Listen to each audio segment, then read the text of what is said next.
Vous me permettrez de remercier très chaleureusement tous ceux qui ont bien voulu prendre part à cette rencontre et leur exprimer tout l'immense plaisir que j'ai aujourd'hui de me retrouver parmi eux pour procéder au lancement officiel des travaux du projet Roaming National. Il s'agit d'une initiative qui vise à apporter une connectivité améliorée et des services de communication électronique de qualité aux zones mal desservies dans notre pays.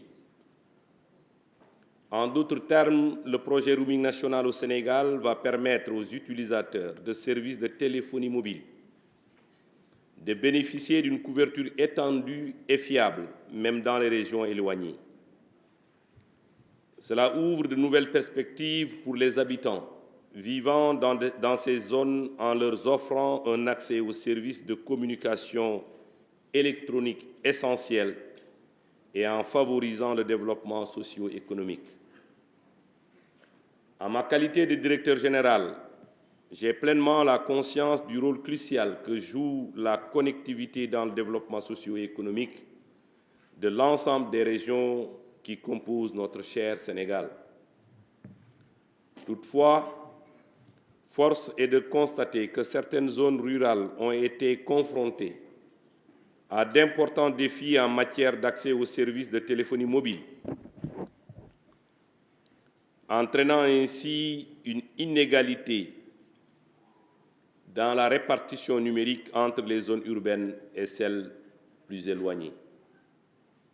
Aujourd'hui, nous sommes plus que jamais déterminés à prendre un engagement ferme pour combler cette fracture numérique et garantir que chaque citoyen, où qu'il se trouve au Sénégal, puisse bénéficier des avantages de la connectivité.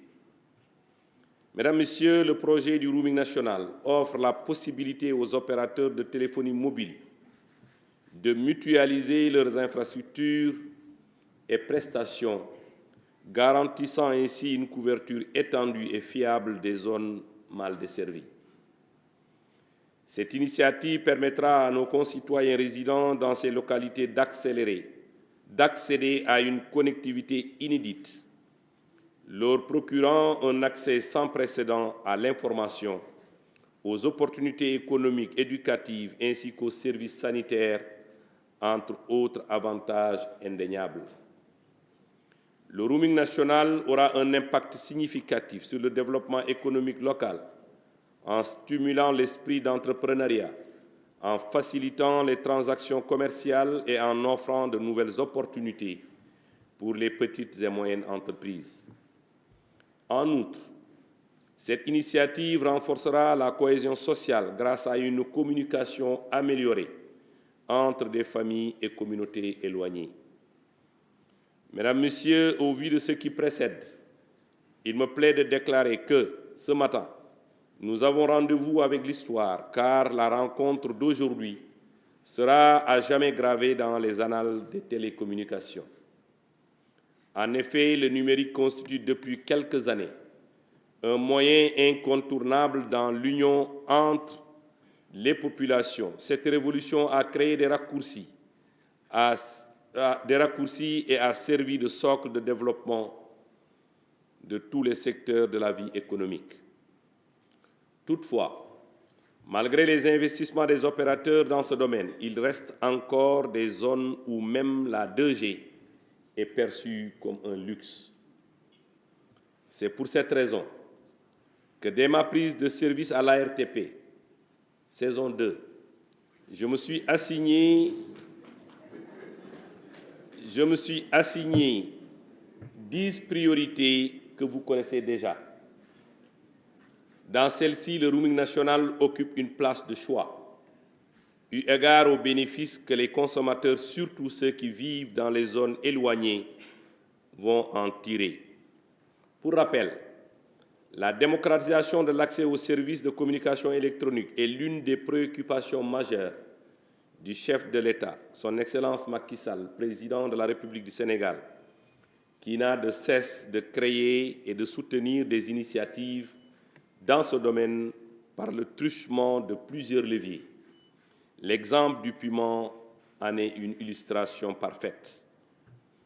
À la faveur d'un consommateur satisfait, je reste convaincu que ce projet sera couronné de succès grâce à l'engagement des opérateurs, des associations de consommateurs, bref, de toutes les parties intéressées. C'est l'occasion pour moi de remercier le ministre de la Communication, des Télécommunications et de l'Économie numérique pour la mise en œuvre avec brio de la stratégie SN25, dont le roaming national est un des leviers régulatoires de déclinaison. De même, permettez-moi de féliciter et de remercier les directeurs généraux des opérateurs titulaires de licence ou d'autorisation pour leur présence, mais aussi et surtout pour l'adhésion à ce projet d'envergure ô combien structurant. Messieurs les directeurs généraux, je voudrais vous remercier encore une fois pour l'engagement que vous venez de prendre devant Dieu et devant les Sénégalais.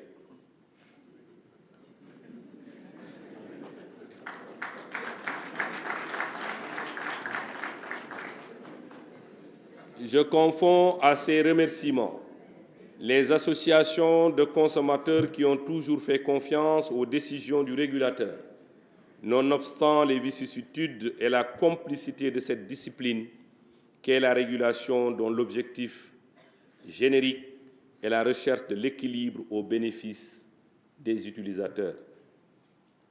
Je tiens à exprimer ma gratitude à tous ceux qui ont contribué à faire de cette initiative une réalité, en démontrant leur engagement en faveur du développement équitable et inclusif du Sénégal. Le roaming national, en des termes digestes, permettra à l'opérateur qui n'est pas présent dans les dites localités d'assurer la continuité de service au profit de son client sans que ce dernier ne se rende compte qu'il se trouve dans une zone desservie par son opérateur. Donc, vous voyez, chers partenaires, associations des consommateurs et autres particuliers qui nous saisissent tous les jours des réclamations et des plaintes, que ce projet est le vôtre. Pour lui donner un sens, il a été décidé que la réception des appels dans ces zones éligibles au roaming national sera et restera gratuit pour le client roumain. En effet, si nous croisons nos regards sur le thématique, il apparaîtra de façon inéluctable que des localités fantômes aux télécommunications pourront reprendre vie avec ce projet.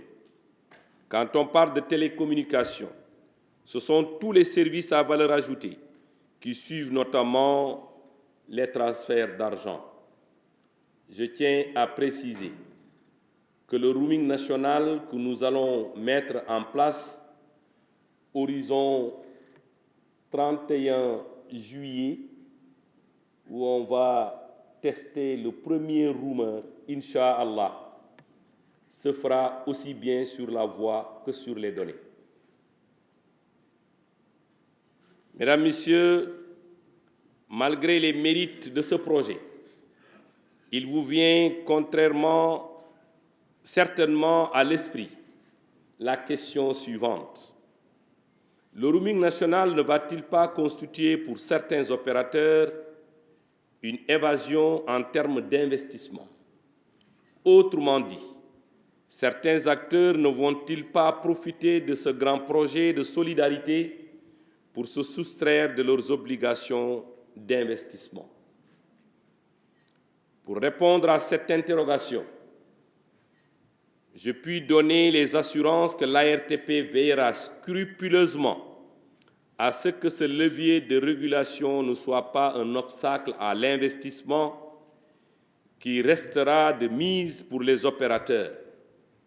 En effet, ce sont les 10 investissements qui garantissent l'accès aux prestations et réguleront à terme le roaming national à son expression dégressive et exceptionnelle.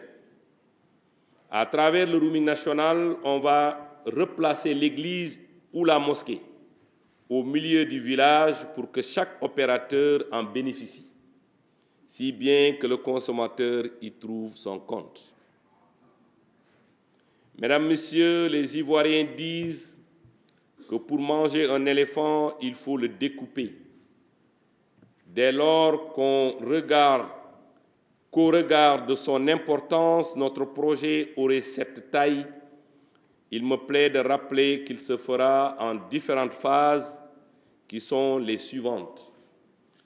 Expression des besoins du roaming, proposition des offres y afférentes, identification définitive des zones. Je pense que j'ai répondu tout à l'heure à cette question. Toutes les zones sont concernées. Mise en œuvre effective au bénéfice des collectivités. Évaluation du projet. En dépit de ce phasage, nous allons le mener au pas de charge, conformément aux vœux du chef de l'État. C'est sur cette note d'espoir que je voudrais déclarer solennellement lancé le projet de roaming national qui sera effectif à la fin du mois de juillet 2023, tout en réitérant mes sincères remerciements à tous ceux qui ont bien voulu, de par leur présence, rehausser cette rencontre historique. Je vous remercie.